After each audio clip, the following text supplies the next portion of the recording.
It's me, Scott. I thought I would do a whisper video from my book. This is a book called Tales of Old Kent, and this story is called The Lost Bells of Newington. I just wanted to say also, before I start the story, that I am aware that the previous two videos suffered from wind, or rather breath, noise on the microphone, so I will do my best to avoid that in future, and I'll be trying various things to minimise that. Okay, so let's start with this story, The Lost Bells of Newington.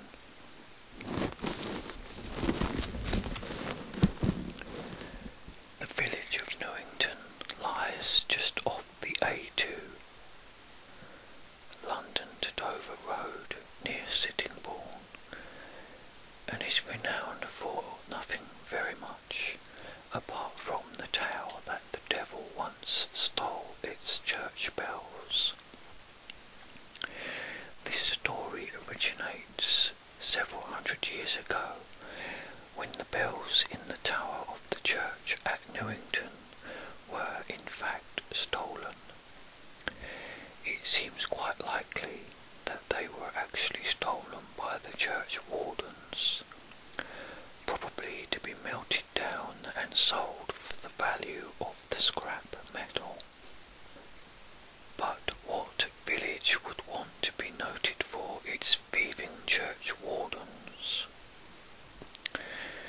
Newington refurbished its tarnished reputation rather ingeniously by spreading the word that what really happened was the devil had become so incensed by the joyful sound of the bells, while he was trying to get some sleep one Sunday, that he resolved that the bells would have to go.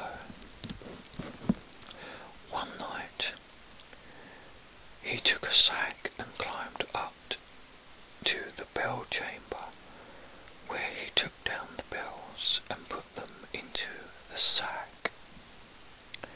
Then, impatient to dispose of his troublesome booty, he jumped down from the tower. At that time there were two large Saracen stones standing together not far from the church, and as he jumped down, the devil landed on one of the stones, stumbled and fell. It was this misfortune that provided the village with the evidence to support its story, because as the Prince of Darkness stumbled over the stone, he left an imprint of his booted foot. Of course, it is well known that the devil never wears boots, and that one of the ways in which his many disguises may be penetrated by mortal observation is through the giveaway cloven hoof. He can never conceal whatever other changes he makes to his appearance. Newington's answer to this was that the second of the two stones bore the unmistakable imprint of just such a cloven hoof. Right up to the time it disappeared from the local scene, none could say how or when. As further proof of the truth of its local legend, the village went on to assert that, as as he stumbled and fell, the bells spilled out of the sack and went rolling away into a nearby stream where they were lost forever. No doubt the devil limped back to his infernal rest, content that a somewhat clumsy night's work had, nevertheless, rid him of those tiresome Newington Bells at last.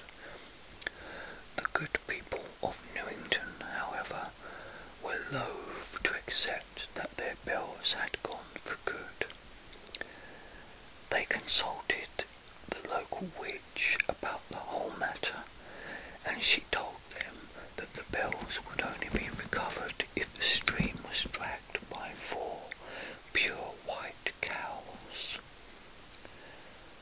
Well, it took the villagers a long time to get together a team of 4 pure white cows, but such was their determination to have their bells back, and pealing against that they eventually did it.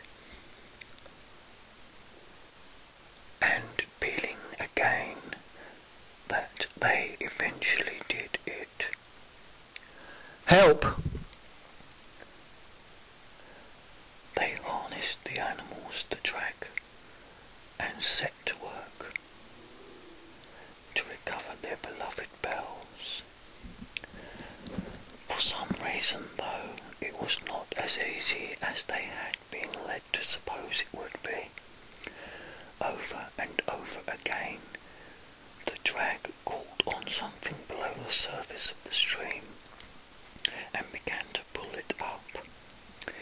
Every time before it broke the surface, however, the object fell back in again.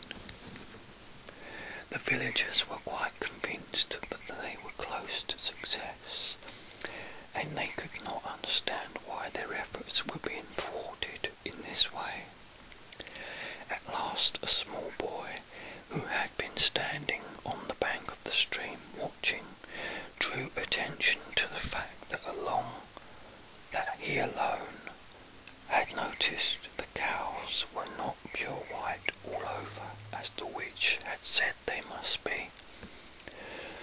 One of the villagers took a closer look at the cows and found that, sure enough, not one of the 4 was pure white, as they had believed them to be. Each had a small black mark, which no one had noticed except the boy until that moment. So that was that. The men abandoned the task and all hope of ever recovering their church bells, which were allowed to rest in peace at the bottom of the stream. The 2 stones with the devil's footprints on them, one booted, the other not, remained where they were at what came to be known as Devil's Corner for many years after that. Then in 1935, by which time the one with the cloven hoof print on it had disappeared, probably broken up by local builders, the remaining stone with the booted imprint was moved. It was uprooted from its old site, where it had become something of a traffic hazard, and repositioned near the churchyard. It was, after all, by now a noted local curiosity and a convenient reminder to skeptics who doubted the origin and the nature of the bootprint that the devil is abroad in the world still, even if he rarely steals church bells nowadays. But as soon as the stone was removed, local people began to notice a whole series of small but tiresome misfortunes afflicting the village and its people. They urged the parish council to order the stone to be put back where it had came from,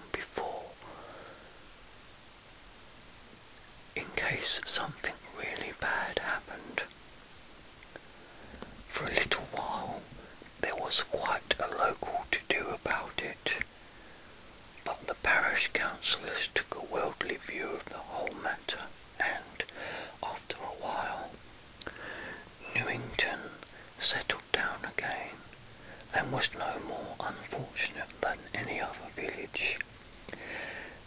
Less than some, in fact, because it isn't every village that can point to hard evidence that it once had a visit from no less a person than His Satanic Majesty himself.